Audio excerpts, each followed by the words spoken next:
আসসালামু আলাইকুম।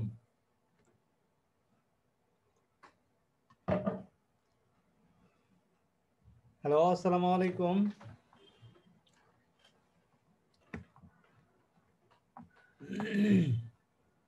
আসসালামু আলাইকুম। তোমরা কি শুনতে পাচ্ছ আমাকে? জি স্যার, শোনা যাচ্ছে।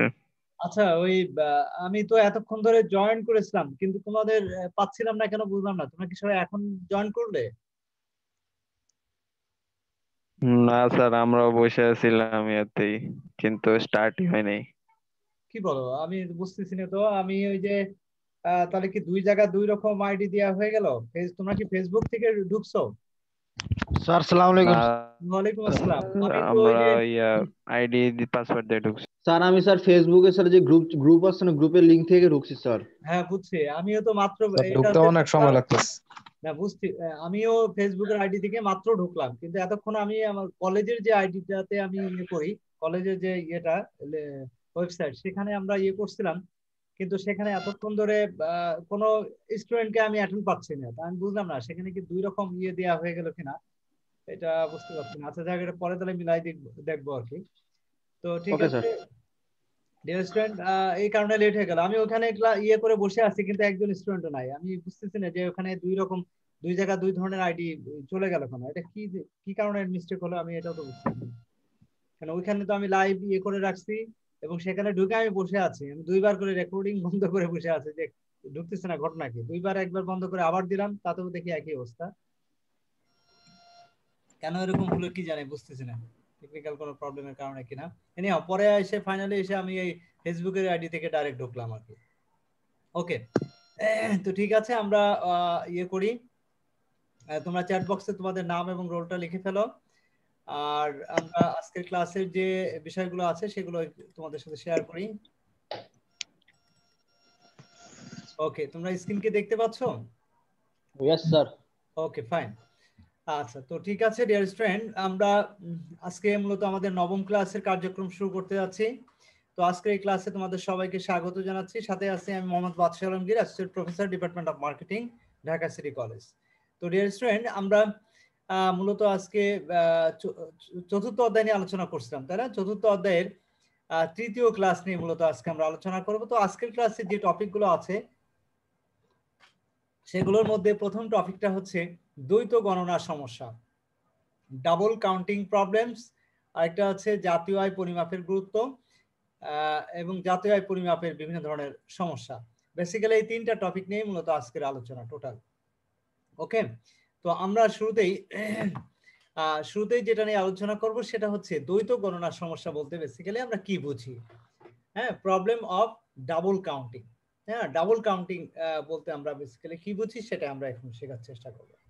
ওকে ডিয়ার স্টুডেন্ট, জাতীয় আয় পরিমাপের সময় আমরা যে ধরনের সমস্যার মুখোমুখি হই তার মধ্যে অন্যতম হলো দ্বৈত গণনার সমস্যা।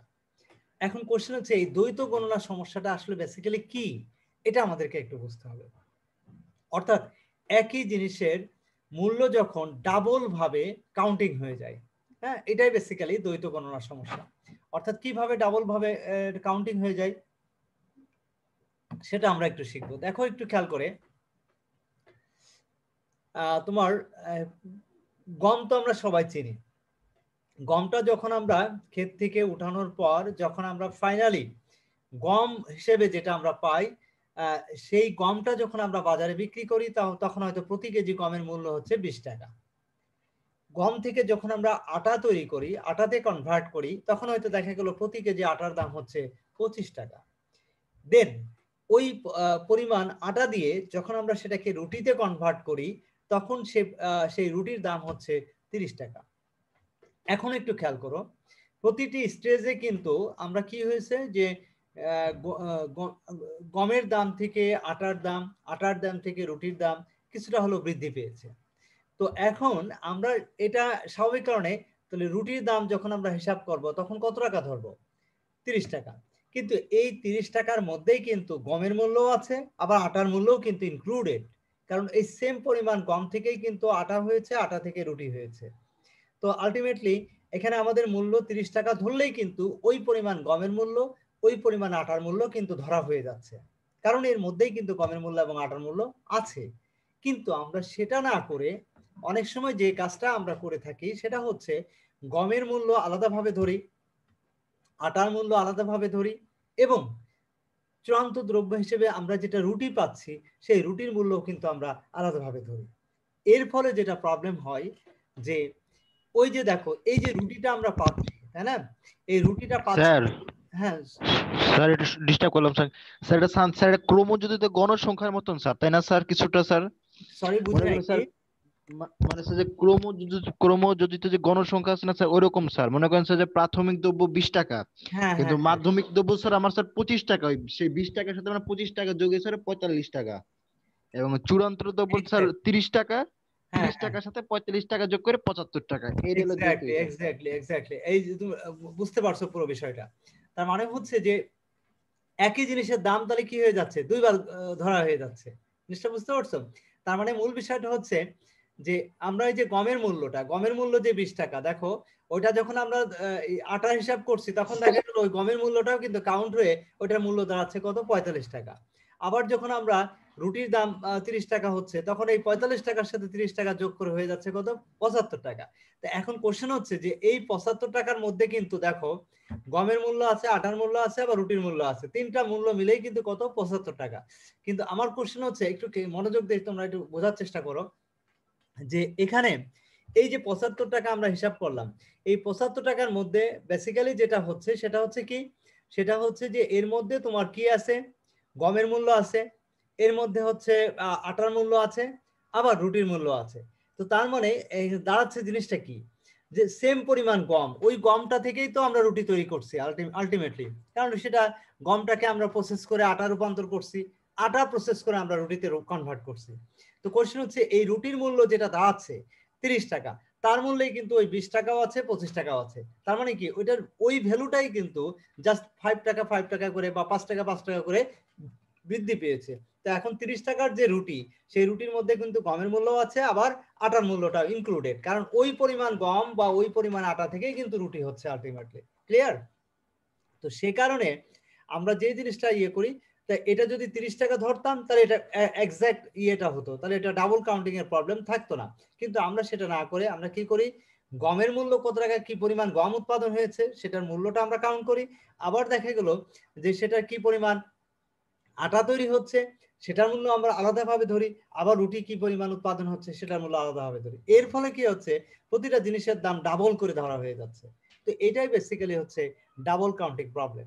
ওকে, তো ডিয়ার স্টুডেন্ট, এই হচ্ছে বেসিক্যালি দ্বৈত গণনা সমস্যার মূল বিষয়। তো নিশ্চয়ই তোমাদের কাছে পুরো বিষয়টা ক্লিয়ার হয়েছে। ওকে, এখন চলে আসো জাতীয় আয় পরিমাপের গুরুত্ব। জাতীয় আয় পরিমাপ করাটা কেন আমাদের কাছে গুরুত্বপূর্ণ বিষয়, জাতীয় আয় পরিমাপ করাটা কেন আমাদের কাছে গুরুত্বপূর্ণ বিষয়, সেই বিষয়টা আমরা জানবো।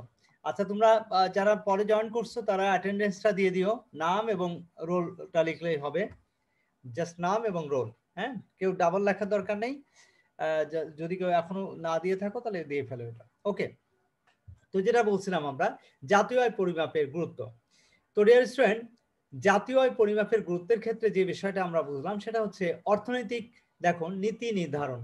অর্থাৎ জাতীয় আয় পরিমাপ কেন আমাদের কাছে গুরুত্বপূর্ণ, কারণ হচ্ছে যে এটা দেশের অর্থনৈতিক যে নীতি, সেটা নীতি নির্ধারণের ক্ষেত্রে গুরুত্বপূর্ণ ভূমিকা রাখে।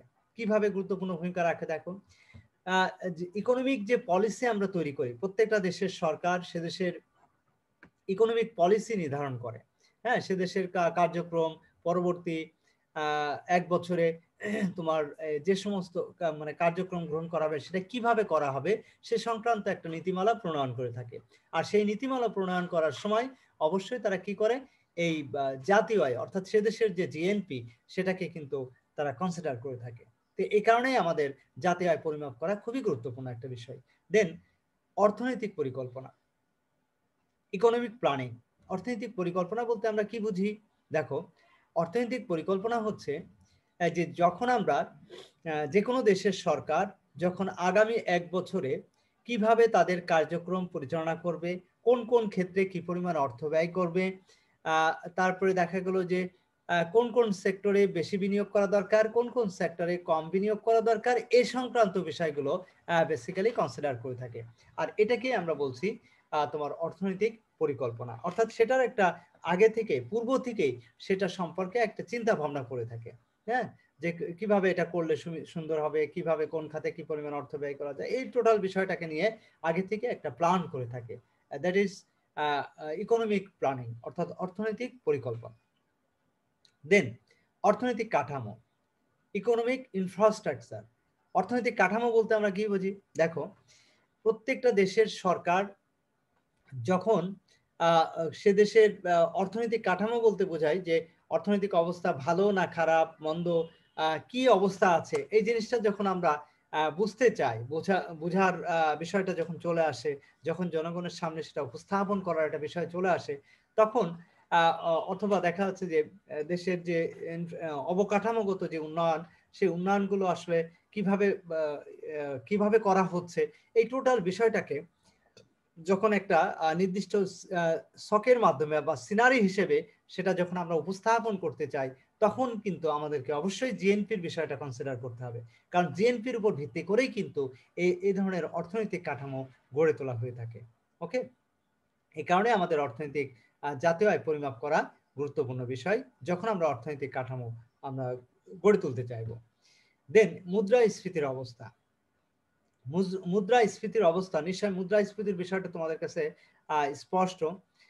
মুদ্রাস্ফীতির অবস্থাটা হচ্ছে এরকম যে ইনফ্লেশন, হ্যাঁ, মুদ্রাস্ফীতি বলতে যে বিষয়টা বুঝি আমরা সেটা হচ্ছে যে তোমাদের যে ইয়েটা আসে মুদ্রাস্ফীতি বলতে ইনফ্লেশন, অর্থাৎ ডলারের এগেনস্টে যখন অর্থের মূল্য কমে যায়, ডলারের এগেনস্টে যখন বিপরীতে যখন অর্থের মূল্য কমে যায়, তখন সেই ব্যবস্থাকে আমরা বলি মুদ্রাস্ফীতি।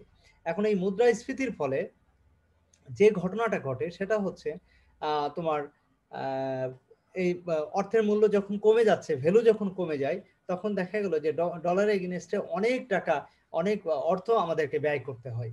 তো এর ফলে দেশের যে সার্বিক যে অর্থনীতি, সেই অর্থনীতির উপর এটা বিরূপ প্রভাব ফেলে। তো এইটা আমরা সঠিকভাবে মূল্যায়নের জন্য আমাদের কি করতে হয়, সে দেশের যে জাতীয় আয় আছে সেই জাতীয় আয়টা আমাদেরকে সঠিকভাবে মূল্যায়ন করতে হয়। অর্থাৎ এটা যদি আমরা সঠিকভাবে মূল্যায়ন করতে না পারি, তাহলে মুদ্রাস্ফীতির যে অবস্থাটা, অর্থাৎ এটা আশঙ্কাজনক হারে সেটা বেড়ে যেতে পারে। সে কারণে আমরা অবশ্যই জিএনপিটাকে সঠিকভাবে পরিমাপ করব। আর এর মাধ্যমে আমরা মুদ্রাস্ফীতির যে প্রতিকূল পরিস্থিতির সৃষ্টি হতে পারে মুদ্রাস্ফীতির মাধ্যমে, সেটা আমরা অনেকটাই লাঘব করতে সক্ষম হব। তো ডিয়ার স্টুডেন্ট, নেক্সট যেটা আসছে সেটা হচ্ছে বাজেট প্রণয়ন। ইতিমধ্যে আমরা দেখো অর্থনৈতিক নীতি নির্ধারণ, অর্থনৈতিক পরিকল্পনা, এগুলোর ক্ষেত্রে কিন্তু একটা বিষয় আমরা বলেছিলাম, নিশ্চয় তোমাদের মনে আছে, সেটা হচ্ছে যে কোনো দেশের সরকার যখনই কোনো নীতি নির্ধারণ করবে আগামী 1 বছরের জন্য, অথবা কোনো অর্থনৈতিক পরিকল্পনা গ্রহণ করবে, তখন তাদেরকে জাতীয় আয় পরিমাপ করতে হবে, জাতীয় আয় সম্পর্কে আগে থেকে ধারণা রাখতে হবে।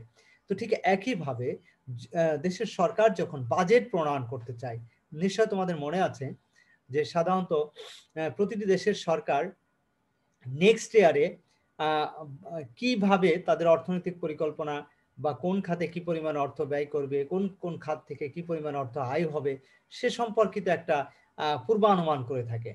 আর এই পূর্বানুমানটাই হচ্ছে বেসিক্যালি বাজেট প্রণয়ন করা, যেটা প্রতিটা দেশের সরকার একটি নির্দিষ্ট আর্থিক বছরের জন্য এটা তৈরি করে থাকে। এবং সাধারণত আমাদের দেশে আমরা যেটা দেখি সেটা হচ্ছে জুন মাসের দিকে দেখবা সংসদ অধিবেশনে অর্থমন্ত্রী বাজেট ঘোষণা করে থাকেন, এবং সেখানে কিন্তু কোন খাতে কি পরিমাণ অর্থ বরাদ্দ দেওয়া হচ্ছে, কোন কোন খাত থেকে কি পরিমাণ অর্থ তাদের ইনকাম হবে, ঘাটতি বাজেট হলো না তোমার বাড়তি বাজেট হলো, সেই বিষয়টাও কিন্তু স্পষ্ট আকারে সেখানে ব্যাখ্যা করে কোন কোন, যেমন শিক্ষা খাতে, স্বাস্থ্য খাতে, বা দেখা যাচ্ছে যে ইনফ্রাস্ট্রাকচার ডেভেলপমেন্ট খাতে কোন খাতে কি পরিমাণ অর্থ বরাদ্দ দেওয়া হচ্ছে, এই বিষয়টা কিন্তু সেখানে বাজেটে কিন্তু স্পষ্টভাবে উল্লেখ করা হয়ে থাকে। আর এই কাজটা আমরা সঠিকভাবে সম্পন্ন করতে পারবো তখনই যখন আমরা সঠিকভাবে যখন সে দেশের জাতীয় আয় আমরা পরিমাপ করতে সক্ষম হব। ডিয়ার স্টুডেন্ট, নেক্সট যেটা আসছে সেটা হচ্ছে বাজেট প্রণয়ন। এখন বাজেট প্রণয়নই বললাম, এরপরে যেটা আসছে জাতীয় ব্যয়। জাতীয় ব্যয় বলতে আমরা কি বুঝি? ডিয়ার স্টুডেন্ট, প্রত্যেকটা দেশের সরকার সে দেশে বাজেট প্রণয়নের সময় সাথে সাথে কিন্তু একটা জিনিস কনসিডার করে থাকে, সেটা হচ্ছে যে কি পরিমাণ অর্থ তারা জাতীয়ভাবে অর্থাৎ একদম সারা দেশব্যাপী ন্যাশনালি কি পরিমাণ অর্থ ব্যয় করবে নির্দিষ্ট কোনো খাতে, সেই বিষয়টাও কিন্তু তারা নির্ধারণ করে থাকে। আর সেটা সঠিকভাবে করার জন্য আমাদের জাতীয় আয় পরিমাপ করা অপরিহার্য একটা বিষয়। দেন এরপরে যেটা আসছে সেটা হচ্ছে জীবনযাত্রার মান তুলনা করা। জীবনযাত্রার মান তুলনা, তাহলে জীবনযাত্রার মান তুলনা বলতে আমরা কি বুঝি? জীবনযাত্রার মান তুলনা হচ্ছে যে আমরা দেখো আমাদের যে লাইফস্টাইল, জীবনযাত্রার মান আমরা তুলনা করব। এখন কিভাবে করব? যেমন এক দেশের সাথে আরেক দেশের জীবনযাত্রার মান আসলে ভালো না খারাপ, এটা কি অবস্থায় আছে, এই বিষয়টা যদি আমরা পরিমাপ করতে চাই, তুলনা করতে চাই, তাহলে সেক্ষেত্রে কিন্তু আমাদের জাতীয় আয় পরিমাপ করাটা অপরিহার্য।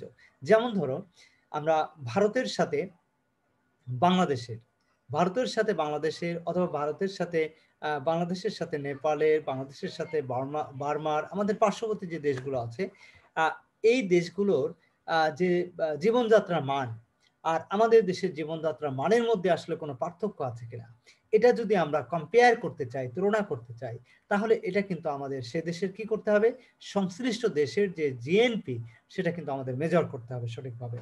অর্থাৎ আমরা যদি আমাদের জাতীয় আয় সঠিকভাবে পরিমাপ করতে পারি, তাহলেই কিন্তু আমাদের জীবনযাত্রার মান কি হবে, উন্নত হবে। অর্থাৎ জীবনযাত্রার মান আমরা সঠিকভাবে কি করতে পারবো, মূল্যায়ন করতে পারবো। অর্থাৎ মোট কথা হচ্ছে জাতীয় আয় পরিমাপ যদি সঠিকভাবে আমরা করতে পারি, তাহলে আমরা যে কোনো দেশের যে মানুষের যে জীবনযাত্রার মান, সেই মানটা আমরা সঠিকভাবে কম্পেয়ার করতে পারবো, যে আমরা আমাদের জীবনযাত্রার মান আসলে কেমন, ভারতের জনসাধারণের জীবনযাত্রার মান কেমন, বার্মার, নেপালের, ভুটানের বা অন্যান্য বিভিন্ন দেশের জনসাধারণের জীবনযাত্রার মান আসলে কেমন, সেটা আমরা কম্পেয়ার করতে পারবো খুব সহজেই, যদি আমরা সে দেশের বা সংশ্লিষ্ট দেশের জিএনপি সম্পর্কে অর্থাৎ জাতীয় আয় সম্পর্কে যদি আমরা সম্যক ধারণা লাভ করতে পারি। এন্ড দেন নিরাপত্তা ও উন্নয়ন। তো ডিয়ার স্টুডেন্ট, সিকিউরিটি এবং ডেভেলপমেন্ট, তো প্রত্যেকটা দেশের সরকার কিন্তু সে দেশের জাতীয় নিরাপত্তা বৃদ্ধি করা এবং বিভিন্ন ক্ষেত্রে সেটা উন্নয়ন করা, এটা কিন্তু অপরিহার্য একটা কাজ। আর এই কাজটা সঠিকভাবে সম্পন্ন করতে সক্ষম হবে যখন তারা সে দেশের জাতীয় আয় তারা সঠিকভাবে পরিমাপ করতে পারবে। কারণ জাতীয় আয়ের উপর ভিত্তি করেই কিন্তু সিকিউরিটির ব্যবস্থাটা নির্ধারণ করা হয়ে থাকে এবং সেখানে পর্যাপ্ত পরিমাণ বরাদ্দও দেওয়া হয়ে থাকে জাতীয় নিরাপত্তা নিশ্চিত করার জন্য। তো এই বিষয়টা আমরা নিশ্চিত করতে পারবো সে দেশের জাতীয় আয় বা সংশ্লিষ্ট দেশের জাতীয় আয় সঠিকভাবে পরিমাপ করার মাধ্যমে। তো ডিয়ার স্টুডেন্ট, এগুলোই ছিল বেসিক্যালি যে আমরা কেন জাতীয় আয় পরিমাপ করব, কেন এটা আমাদের কাছে একটি গুরুত্বপূর্ণ বিষয়, সেটা বেসিক্যালি আমরা নির্ধারণ করার জন্য। দেন এরপরে যেটা আসছে সেটা হচ্ছে জাতীয় আয় পরিমাপের বিভিন্ন ধরনের সমস্যা। ডিয়ার স্টুডেন্ট, দেখো জাতীয় আয় পরিমাপের বিভিন্ন ধরনের সমস্যা আছে, এটা আমরা জানি। জাতীয় আয় চাইলেই যে আমরা সহজে পরিমাপ করে ফেলবো সেটা কিন্তু সম্ভব না। জাতীয় আয় পরিমাপ করতে গেলে আমাদের অনেক ধরনের প্রবলেম ফেস করতে হতে পারে। সেই প্রবলেমগুলো কি সেটা আমরা এখন একটু জানার চেষ্টা করব। তো ডিয়ার স্টুডেন্ট, একটু খেয়াল করে দেখো, জাতীয় আয় পরিমাপের ক্ষেত্রে মূল যে বিষয়টা সেটা হচ্ছে যে তোমার সঠিক তথ্যের অভাব। দেখো, সঠিক ইনফরমেশন যদি আমাদের কাছে না থাকে কোনো দেশের, অর্থাৎ কোন খাত থেকে কি পরিমাণ অর্থ আয় হচ্ছে, কোন খাত থেকে কি পরিমাণ অর্থ মানে আমাদের ব্যয় হবে, এই বিষয় সম্পর্কে যদি আমরা সঠিক তথ্য আমাদের কাছে না থাকে, আমরা যদি এটা না জানি, আমরা যদি এটা না বুঝতে পারি, তাহলে কিন্তু আমরা জাতীয় আয় সঠিকভাবে পরিমাপ করতে পারবো না। তার মানে হচ্ছে দেখো, যদি আমরা অর্থাৎ যেমন ধরো তোমার এগ্রিকালচার সেক্টর থেকে কি পরিমাণ উৎপাদন হচ্ছে, ইন্ডাস্ট্রি থেকে বিভিন্ন ধরনের যে ইন্ডাস্ট্রি সেখান থেকে কি পরিমাণ উৎপাদন হচ্ছে, সরকারের বিভিন্ন প্রজেক্ট থেকে কি পরিমাণ উৎপাদন হচ্ছে বা তাদের কন্ট্রিবিউশন কি, সে সম্পর্কে যদি কোনো সঠিক তথ্য যারা মূলত স্ট্যাটিস্টিক্যাল এই কাজগুলো সম্পূর্ণ করে থাকে, অর্থাৎ জাতীয় আয় পরিমাপের দায়িত্বে যারা নিয়োজিত থাকে, তাদের কাছে যদি সঠিক তথ্য না থাকে, তাহলে কিন্তু তারা এই জাতীয় আয় সঠিকভাবে পরিমাপ করতে ব্যর্থ হবে। তো ডিয়ার স্টুডেন্ট, এরপরে যেটা আসছে সেটা হচ্ছে বাজার দামের অভাব বলতে যদি দেখা যায় যে আমরা যে সকল এগ্রিকালচার সেক্টরে আমরা প্রায় লক্ষ্য করি যে কৃষকরা যখন কোনো ফসল উৎপাদন করে তখন দেখা গেল ভরা মৌসুমে কিন্তু তারা তাদের উৎপাদনকৃত পণ্যের সঠিক দাম পায় না। এর ফলে যেটা প্রবলেম হয়, দেখা গেল সেম জিনিসের দাম আবার অন্য সময় অন্য মৌসুমে কিন্তু অনেক বৃদ্ধি পায়। তো এর ফলে যে প্রবলেমটা ফেস করতে হয় সেটা হচ্ছে যে আমরা সঠিক সময়ে সঠিক দাম না পাওয়ার কারণে সেটা কিন্তু জিএনপিতে সঠিক কন্ট্রিবিউশন করতে পারে না। তো এখন বিশেষ করে রিসেন্টলি তুমি একটু খেয়াল করে দেখবে যে আলুর দাম হচ্ছে 75 টাকা কেজি। এটা কি ক্যান ইউ ইমাজিন? তোমরা কি এই বিষয়টা কি আসলে চিন্তা করতে পারছো যে আলু যেটা চিন্তাই করতে পারি না আমরা 75 টাকা কেজি, হাউ ইজ পসিবল? চিন্তা করো তোমরা। তো এখন অথচ এই আলুই কৃষকরা যখন উৎপাদন করছিল তখন সেটা মাত্র 9 টাকা 10 টাকা 12 টাকা ম্যাক্সিমাম দামে তারা বিক্রয় করছিল।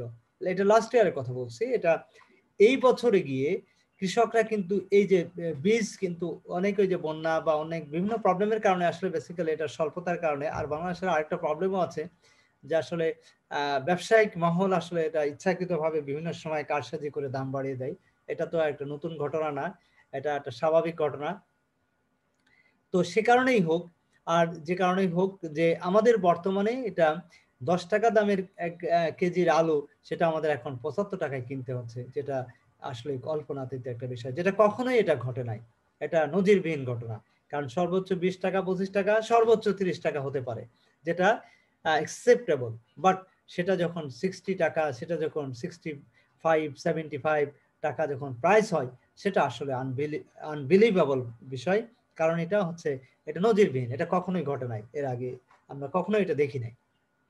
তো যাই হোক, তো এখন এই যে কৃষকরা যখন আলুর চাষ করছে তখন কিন্তু বেশি দামে বীজ কিনতে হচ্ছে। এখন বেশি দামে বীজ কেনার কারণে তাদের কস্টিং কিন্তু বেড়ে যাচ্ছে। আর কস্টিং বেড়ে যাওয়ার কারণে তারা যখন পরে যখন দেখা গেল যে তারা ইয়ে করবে, আলু যখন উৎপাদন করবে, আলুর যখন ফসল ঘরে উঠাবে, তখন দেখা গেল আলুর দাম আবার হঠাৎ করে কমে যাবে। তো আলটিমেটলি তখন কি হবে? কৃষকরা কিন্তু এই যে দেখো কস্টিং বেশি পড়ে গেল, সেই তুলনায় কিন্তু তারা মূল্য পাবে না। আবার মূল্য না পেলেও তারা কিভাবে সেটা সেল করবে? কারণ কি তাহলে আলু চাষের প্রতি তাদের যে একটা আগ্রহ সেটা কিন্তু তারা নষ্ট করবে, সে নষ্ট হয়ে যাবে তাদের ভিতরে, এবং তারা কিন্তু ভবিষ্যতে আর আলু চাষ করতে চাইবে না। যেটা কিন্তু আমরা অধিকাংশ সময় দেখি পাট চাষের ক্ষেত্রে। বাংলাদেশে কিন্তু এখন আর ওইভাবে আগে যেরকম পাট চাষ করা হতো এখন থেকে 10 বছর 20 বছর আগে বা 30 বছর আগে, সেভাবে কিন্তু এখন আর পাট চাষ করা হয় না। পাট চাষ কিন্তু অনেকটাই কমে গেছে। এটার একটাই কারণ যে কৃষকরা কিন্তু ন্যায্য মূল্য থেকে বঞ্চিত হয়। কৃষকরা ভরা মৌসুমে যখন উৎপাদন করে তারা অনেক সময় লোন করে তারা ফসল উৎপাদন করে, কিন্তু পরবর্তীতে ন্যায্য মূল্য না পাওয়ার কারণে তারা আসলে সেটার উৎপাদনের ক্ষেত্রে তারা অনাগ্রহী হয়ে ওঠে, অর্থাৎ আগ্রহটা হারিয়ে ফেলে। তো এইটাই হচ্ছে বেসিক্যালি আমাদের দেশের কৃষির ক্ষেত্রে মূল প্রবলেম। আমরা যে বিষয়টা বলতে চাইছিলাম যে বাজার দামের অভাব, অর্থাৎ সঠিক দাম আসলে সঠিক সময়ে কৃষকরা পায় না, বা শুধু কৃষকরা না, যে কোনো প্রোডাক্টের ক্ষেত্রে সঠিক সময় সঠিক দামের অভাবের কারণে সেটা কিন্তু জাতীয় আয় পরিমাপ করা সঠিক মানে ইয়ে হয়ে যায়, কি বলে, সঠিকভাবে পরিমাপ করা সম্ভব হয় না। যেমন কখনো একটা এই যে পরের পয়েন্টের মাধ্যমে আমরা এই জিনিসটা ক্লিয়ার হবে, যেটা আমি এই মুহূর্তে বলতে চাচ্ছিলাম। দেখো বাজার দামের উত্থান। বাজার দামের উত্থান বলতে কি বোঝাচ্ছে? বাজার দামের উত্থান হচ্ছে যে কখনো আমরা দেখি যে কোনো পণ্যের দাম এই যে ভরা মৌসুমে দেখা গেল যে আলুর দাম 10 টাকা থেকে 15 টাকা কেজি, ঠিক কিছুদিন পর 1 মাস পরে যখন মৌসুম শেষ হয়ে গেল সেটা আমাদের 30 টাকা দামে কিনতে হচ্ছে। তো এই যে দেখো, তার মানে এখন কখনো 15 টাকা, আবার 1 মাস পরে সেটার মূল্য দাঁড়াচ্ছে 25 টাকা বা 30 টাকা। তো তাহলে এই যে দামের যে উত্থান, হঠাৎ করে দাম বেড়ে গেল, তো এর ফলে কিন্তু আমরা যখন জাতীয় আয় পরিমাপ করি সেটা কিন্তু সঠিক তথ্যটা কিন্তু দেখা গেল যে 1 মাস আগে যদি আমরা জাতীয় আয় পরিমাপ করি তখন সেটা আমরা দেখাচ্ছি কত 15 টাকা, আবার যদি 1 মাস পরে করি তাহলে সেটার দাম দাঁড়াচ্ছে কি বলে 25 টাকা বা 30 টাকা। তো আলটিমেটলি দেখো দামের এই যে উত্থানের কারণে আমরা যে সময় জাতীয় আয় পরিমাপ করছি সেই সময় কিন্তু সঠিক মূল্যটা কিন্তু আমরা ক্যালকুলেশন করতে পারি নাই। এইভাবে যে কোনো পণ্যের দামের ক্ষেত্রে উত্থানের ক্ষেত্রে আমরা এই ধরনের প্রবলেম ফেস করে থাকি। ডিয়ার স্টুডেন্ট, নেক্সট হচ্ছে অবিকৃত পণ্য। অবিকৃত পণ্য বলতে আমরা কি বুঝি? দেখো অবিকৃত পণ্য হচ্ছে যে যদি কখনো দেখা যায় যে অবিকৃত পণ্য, অর্থাৎ অনেক সময় দেখা যাচ্ছে অনেক পণ্য কিন্তু অবিকৃত অবস্থায় থেকে যায়, অর্থাৎ সঠিকভাবে বিক্রি হচ্ছে না। কিছু পণ্য আছে গোদামে কিন্তু অরক্ষিত অবস্থায় বা সুরক্ষিত যেটাই হোক কিন্তু পড়ে আছে অনেকটা, সেটা কিন্তু সেল হচ্ছে না। তাহলে যেটা সেল হচ্ছে না, যেটা আমরা বিক্রি করতে পারছি না, সেই পণ্যগুলো তো থেকে যাচ্ছে বা অপচয় হচ্ছে বা দেখা যাচ্ছে সেটা স্টকে থেকে যাচ্ছে। তো আমরা কিন্তু সেই বিষয়টা কিন্তু আমরা জাতীয় আয় পরিমাপের ক্ষেত্রে মূল্যায়ন করতে পারছি না। তো এটাও কিন্তু একটা বড় ধরনের প্রবলেম। এরপরে আসো বিনিময় প্রথা। বিনিময় প্রথার বিষয়টা নিশ্চয়ই বুঝতে পারছো যে যখন এখন যদি বিনিময় সিস্টেমটা একদম দেখি না, আমরা লক্ষ্য করি না। যেমন ধরো বিনিময় কনসেপ্ট আগে কি সেটা আমরা একটু জেনে নিই। বিনিময় কনসেপ্টটা হচ্ছে কোনো একটা জিনিসের পরিবর্তে অন্য একটা জিনিস প্রদান করা। সেক্ষেত্রে কিন্তু ওই জিনিসের সংশ্লিষ্ট জিনিসগুলোর দাম মূল্যায়ন না করা। যেমন ধরো একজন ধান উৎপাদন করছে, একজন মাছ চাষ করছে, আর একজন দেখা গেল যে সবজি চাষ করছে। তো একজন যে ধান চাষ করছে তার তো সবজিও দরকার, তার মাছও দরকার।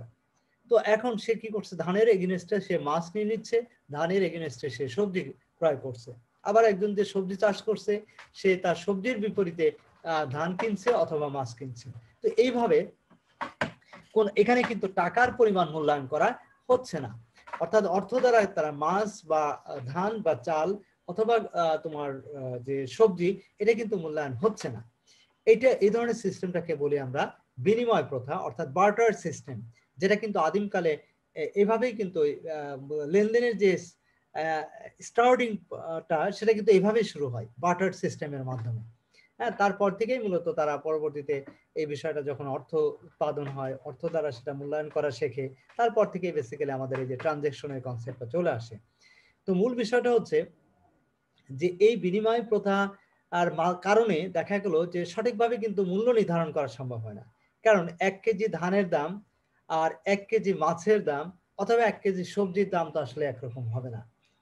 তো এটা যদি আমরা অর্থ দ্বারা মূল্যায়ন করি তাহলে কিন্তু আমরা দেখতে পাবো যে তোমার 1 কেজি মাছ কিনতে যে আমাকে হয়তো কয়েক কেজি ধান বিক্রি করতে হচ্ছে, অথবা দেখা গেলো 1 কেজি সবজি কিনতে যে আমাকে কয়েক কেজি ধান বিক্রি করতে হচ্ছে, এরকম হতে পারে। তো এই বিষয়টা বেসিক্যালি গুরুত্বপূর্ণ বিষয়। তো বিনিময় প্রথার কারণে দেখা গেল যে অনেক সময় আমরা সঠিকভাবে আমরা জাতীয় আয় পরিমাপ করতে পারি না, এটা হচ্ছে মূল বিষয়। দেন এরপরে চলে আসো হস্তান্তর আয় ব্যয়। হস্তান্তর আয় ব্যয় বলতে কি বুঝি আমরা? ডিয়ার স্টুডেন্ট, দেখো ধান উৎপাদন করা হলো, ধান উৎপাদনে করার পর আর সেই ধানটা যখন আমরা বাজারে বিক্রি করছি অথবা দেখা যাচ্ছে যে যে ক্রয় করছে তার কাছে আমরা পৌঁছে দিচ্ছি, এক্ষেত্রে কিন্তু যে হস্তান্তর করার জন্য যে ব্যয় হচ্ছে সেই ব্যয়টা কিন্তু আমরা অনেক সময় কনসিডার করি না। আমরা এই ক্ষেত্রে জাস্ট কৃষক উৎপাদন করে সেটা জাস্ট বিক্রি করছে যত বিক্রি করে যত টাকা পাচ্ছে সেটাই কিন্তু আমরা কাউন্ট করি। কিন্তু এই ক্ষেত্রে হস্তান্তর করার জন্য যে ব্যয় হচ্ছে সেই ব্যয়টা অনেক সময় ওভারলোক করা হয় এবং সেটা কনসিডার করা হয় না। তো এই বিষয়টাও কিন্তু জাতীয় আয় পরিমাপের ক্ষেত্রে বড় ধরনের প্রবলেম। অ্যান্ড দেন আন্তর্জাতিক বাণিজ্য। ডিয়ার স্টুডেন্ট, আন্তর্জাতিক বাণিজ্য বলতে আমরা যেটা বুঝি আমদানি রপ্তানিকে, অর্থাৎ আমাদের দেশের উৎপাদনকৃত পণ্য আমরা বিদেশে রপ্তানি করি, আবার অনেক সময় আমাদের প্রয়োজনেই বিদেশ থেকে আমরা বিভিন্ন ধরনের পণ্য আমরা আমদানি করে থাকি। তো এইভাবে আমদানি এবং রপ্তানির মাধ্যমে আমরা কি করি, আন্তর্জাতিক বাণিজ্য সংগঠিত হয় আমদানি এবং রপ্তানির কারণে। তো মূল বিষয়টা হচ্ছে যে এটা আসলে আমাদের কি হচ্ছে, মানে আমাদের সঠিকভাবে এই তথ্যটা কিন্তু আমাদের কাছে অনেক সময় থাকে না। অর্থাৎ আমরা রপ্তানি করছি কি পরিমাণ পণ্য বা কি কত টাকার পণ্য, আবার আমদানি করছি কি কত টাকার পণ্য, কি পরিমাণ পণ্য, সে সম্পর্কে সঠিক তথ্য আমরা অনেক সময় জানি না বা জানতে পারি না। এর ফলে যেটা জাতীয় আয়ের যে কন্ট্রিবিউশন, অর্থাৎ ন্যাশনাল ইনকাম তৈরি করার সময়, ন্যাশনাল ইনকাম ক্যালকুলেশন করার সময় আমরা আমাদের যে সঠিক তথ্য দরকার হয় সেই তথ্য অনেক সময় না পাওয়ার কারণে আমরা সঠিকভাবে জাতীয় আয় পরিমাপ করতে পারি না। তো এটাও একটা বড় ধরনের প্রবলেম জাতীয় আয় পরিমাপ করার ক্ষেত্রে। নাম্বার 8, অবৈধ কার্যকলাপ। তো ডিয়ার স্টুডেন্ট, অবৈধ কার্যকলাপ বলতে আমরা যে বিষয়টা বুঝি সেটা হচ্ছে যে তোমার আমাদের দেশে, ধরো আমাদের দেশে বা যে কোনো দেশের ক্ষেত্রে হতে পারে যে বিভিন্ন ধরনের অবৈধ কার্যকলাপ হতে পারে। যেমন ধরো এই যে কিছুদিন আগে আমরা জেনেছিলাম যে ক্যাসিনো কর্মকাণ্ড, ক্যাসিনো কিন্তু একটা অবৈধ কাজ, অবৈধ বিজনেস, অবৈধ গেম, যেটার মাধ্যমে কিন্তু অনেকেই কিন্তু হিউজ পরিমাণ অর্থ কিন্তু ইনকাম করছে আবার ব্যয় করছে। তো এখন কোশ্চেন হচ্ছে যে এই যে হিউজ পরিমাণ অর্থ ব্যয় করছে বা ক্রয় করছে বা সেখানে সেটার মাধ্যমে ইনকাম করছে, এই পুরো ইনকামটাই কিন্তু অবৈধ। কারণ এটা আমাদের দেশের প্রেক্ষাপটে এটা বৈধ কোনো অ্যাক্টিভিটিস না, কিন্তু এর মাধ্যমে কিন্তু অনেকেই কিন্তু কোটি কোটি টাকা ইনকাম করছে, আবার অনেকেই ব্যয় করছে। তো এই কার্যকলাপের মাধ্যমে যে আয় হয় সেটা কিন্তু আমাদের জাতীয় আয় পরিমাপে। স্যার যদি বৈধ অ্যাক্টিভিটিস হইতো স্যার, হ্যাঁ হ্যাঁ, তাহলে সেটা জাতীয় আয় পরিমাপ করার স্যার সময়। যদি লিগ্যাল হইতো স্যার, স্যার যদি লিগ্যাল হইতো তাহলে হ্যাঁ, যদি লিগাল হতো তাহলে সেটা অবশ্যই আমরা আমাদের জাতীয় আয় যখন আমরা পরিমাপ করতাম তখন তো সেটা অবশ্যই অন্তর্ভুক্ত হতো। হ্যাঁ, জাতীয় আয় পরিমাপ করার সময় সেটাও যে একটা আয়ের সেক্টর, হ্যাঁ সেই সেক্টরের থেকে যে ইনকাম হচ্ছে সেটাও কিন্তু আমাদের জাতীয় আয় পরিমাপ করার সময় আমরা কনসিডার করতাম। কিন্তু এটা এই কার্যকলাপগুলো অবৈধ হওয়ার কারণে সেটা কিন্তু জাতীয় আয় পরিমাপ করার সময় আমরা অন্তর্ভুক্ত করছি না। তো এটাও একটা বড় ধরনের প্রবলেম। অর্থাৎ অবৈধভাবে যত কার্যকলাপের সংগঠিত হোক না কেন, ওই যে দেখো অবৈধভাবে চোরাচালান হয়, অবৈধভাবে অনেক পণ্য আনা নেওয়া হয় বিভিন্ন দেশ থেকে। তো এইগুলো সবই কিন্তু মূলত অবৈধ কার্যকলাপ, এবং এর মাধ্যমে যে আয় হয় সে আয় কিন্তু জাতীয় আয়ের উপর, জাতীয় আয়ে অন্তর্ভুক্ত হয় না।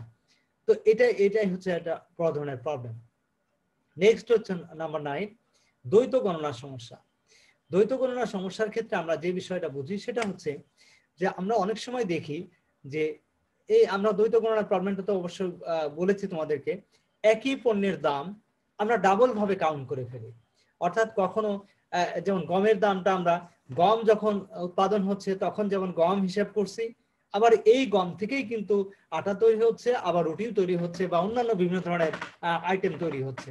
তো যেটাই তৈরি হোক না কেন, দেখা গেল যে আমরা রুটির টোটাল কি পরিমাণ রুটি উৎপাদন হচ্ছে দেশে বা কি পরিমাণ আটা উৎপাদন হচ্ছে সেটা যেমন আমরা কাউন্ট করছি, ঠিক একইভাবে কি পরিমাণ গম উৎপাদন হচ্ছে সেটার মূল্য, আর্থিক মূল্য কত সেটাও আমরা কাউন্ট করছি। তাহলে গম থেকেই তো রুটি তৈরি হয়েছিল আলটিমেটলি। কারণ রুটির সোর্সটা কি? রুটির সোর্সটা তো গম। সরি, রুটির সোর্সটা যেহেতু গম, তার মানে এই গম থেকেই কিন্তু আলটিমেটলি রুটি তৈরি হচ্ছে। তো গমের মূল্য যখন আমরা কাউন্ট করছি তখন আবার রুটির মূল্য কিন্তু আলাদাভাবে কাউন্ট করছি। এর ফলে কি হচ্ছে, এই রুটির মধ্যে কিন্তু গমের মূল্যটা অন্তর্ভুক্ত আছে। এটা ডাবল কাউন্টিং হয়ে যাচ্ছে। তো এটা একটা জাতীয় আয় পরিমাপের ক্ষেত্রে বড় ধরনের প্রবলেম। এরপর চলে আসে কর ফাঁকি। কর ফাঁকি বলতে আমরা কি বুঝি? কর ফাঁকি মানে হচ্ছে মানে সরকারকে ফাঁকি দেয়া। অর্থাৎ আমরা অনেক সময় দেখা গেল যে আমাদের টোটাল যে ইনকাম সেই ইনকামটা আমরা দেখাই না।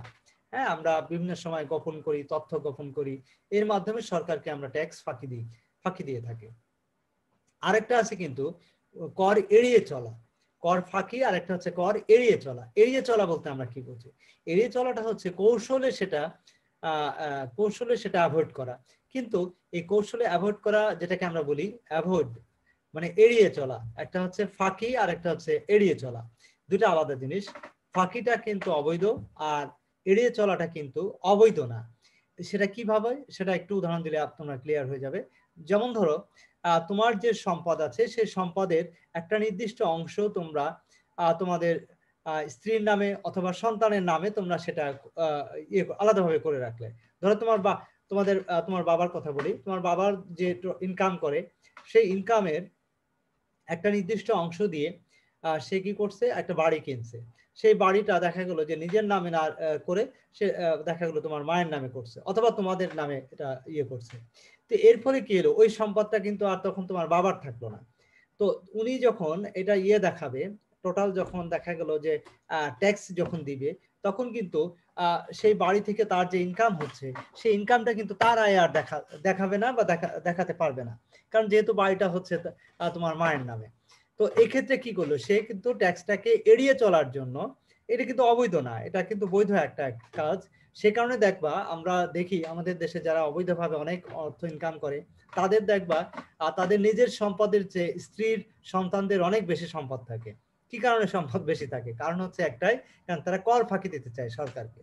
এই কারণে তারা নিজের নামে আসলে সম্পত্তি রাখে না, বা অবৈধভাবে অনেকেই অনেক অর্থ ইনকাম করে যেটা আসলে নিজের নামে রাখলেই সেটা প্রবলেম, কারণ ট্যাক্সের সময় সেগুলো ট্যাক্স ফাইলে সেগুলো ধরা পড়ে যাবে। এই কারণে তারা অনেকে এই কাজটা করে থাকে। তো এইভাবে এটাকে বলা হয় ট্যাক্স এড়িয়ে চলা। হ্যাঁ, আচ্ছা, ট্যাক্স হচ্ছে ইভ্যালুয়েশন বলা হয় এটাকে। ওকে, দেন এরপরে যেটা বলছি আমরা ভোগজনিত সমস্যা। ভোগজনিত সমস্যা বলতে আমরা কি বলি? কনজাম্পশন কস্ট আর কি। দেখো অনেক সময় আমরা অনেক পণ্য সামগ্রী ভোগ করি, কিন্তু সেই বিষয়গুলো ভোগ করতে গিয়ে দেখা গেলো আমরা সেই বিষয়টাকে আমরা জাতীয় আয় পরিমাপ করার সময় সেটা আসলে আমরা অনেক সময় কনসিডার করি না। তো এটা একটা বড় ধরনের প্রবলেম যে আমরা ভোগ করছি, যতটুকু পণ্য ভোগ করছি বা যা যা করছি পুরো বিষয়টা কিন্তু আমাদের অনেক সময় ক্যালকুলেশনের মধ্যে আসে না। তো এটাও একটা বড় ধরনের প্রবলেম জাতীয় আয় পরিমাপের ক্ষেত্রে। দেন এরপরে আসছে অবচয় জনিত ব্যয়। সম্পত্তির যে মূল্য হ্রাস পায়, দেখো অনেক সম্পত্তি ব্যবহারজনিত কারণে সময়ের ল্যাপসের কারণে আমরা কি হয়, দেখা যাচ্ছে যে বিভিন্ন ধরনের সম্পত্তির যে মূল্য কমে যায়, সেটাকে আমরা বলি অবচয়জনিত ব্যয়। দেন এরপরে আসো দুর্নীতি। দুর্নীতি কাকে বলে? দুর্নীতিটা হচ্ছে তোমার নিশ্চয় তোমরা জানো, দুর্নীতি মানে অবৈধভাবে যদি কোনো অর্থ ইনকাম করা হয় অথবা অবৈধভাবে কোনো কার্যকলাপ করা হয়, সেটাই হচ্ছে দুর্নীতি। মানে সেটা লিগ্যাল ওয়ে না, হ্যাঁ, অনৈতিক ওয়ে, এটাকে আমরা দুর্নীতি বলি। এই দুর্নীতিটাও হচ্ছে জাতীয় আয় পরিমাপের ক্ষেত্রে বড় ধরনের বাধা সৃষ্টি করে। নেক্সট হচ্ছে অন্যান্য আরো বিভিন্ন ধরনের কর্মকাণ্ড হতে পারে। যেমন ধরো তোমার আমরা বলতে পারি, একটু জাস্ট মিনিট আমি একটু ইয়ে করে বলি, অন্যান্য জিনিসগুলোর মধ্যে কি কি আসতে পারে। অন্যান্য জিনিসগুলোর মধ্যে আসতে পারে যেমন ধরো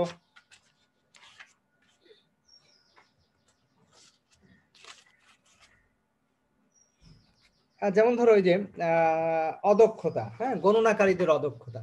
হ্যাঁ, একটা বিষয় আসতে পারে গণনাকারীদের অদক্ষতা, অর্থাৎ যারা গণনা করছে তাদের অদক্ষতার কারণে কিন্তু অনেক সময় অনেক তথ্য তারা সঠিকভাবে মূল্যায়ন করতে পারে না। এর কারণেই কিন্তু জাতীয় আয় সঠিকভাবে পরিমাপ করা সম্ভব হয় না। তারপরে হতে পারে দায়িত্ব অবহেলা। যাদের উপর তোমার জাতীয় আয় পরিমাপের দায়িত্ব অর্পণ করা হয়েছে, তারা অনেক সময় দেখা গেল যে সঠিকভাবে তারা দায়িত্ব পালন করে না বা অবহেলা করে, সেক্ষেত্রেও কিন্তু জাতীয় আয় পরিমাপ করা সঠিকভাবে পরিমাপ করা সম্ভব হয় না।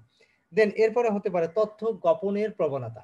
অনেক মানুষ বিশেষ করে যারা তথ্য সংগ্রহ করে, তাদের কাছে যারা তথ্য প্রোভাইড করছে তারা যদি সঠিকভাবে তথ্য তারা প্রোভাইড না করে, সঠিকভাবে তথ্য যদি তারা প্রদান না করে, তাহলে সেক্ষেত্রে কিন্তু দেখা গেল যে সঠিকভাবে জাতীয় আয় পরিমাপ করা সম্ভব হবে না।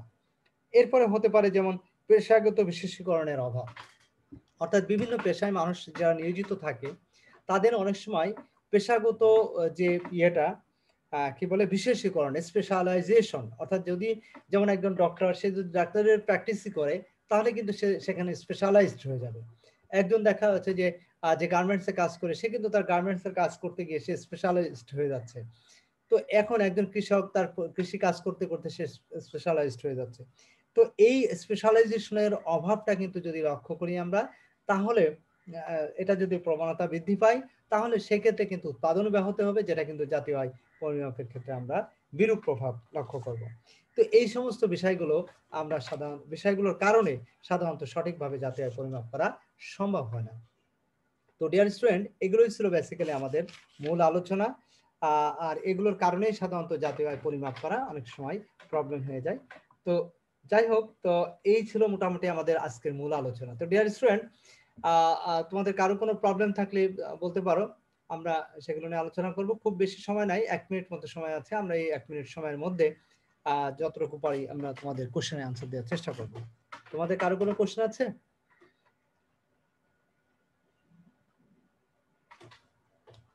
স্টুডেন্ট, তোমাদের কারো কোনো কোশ্চেন আছে?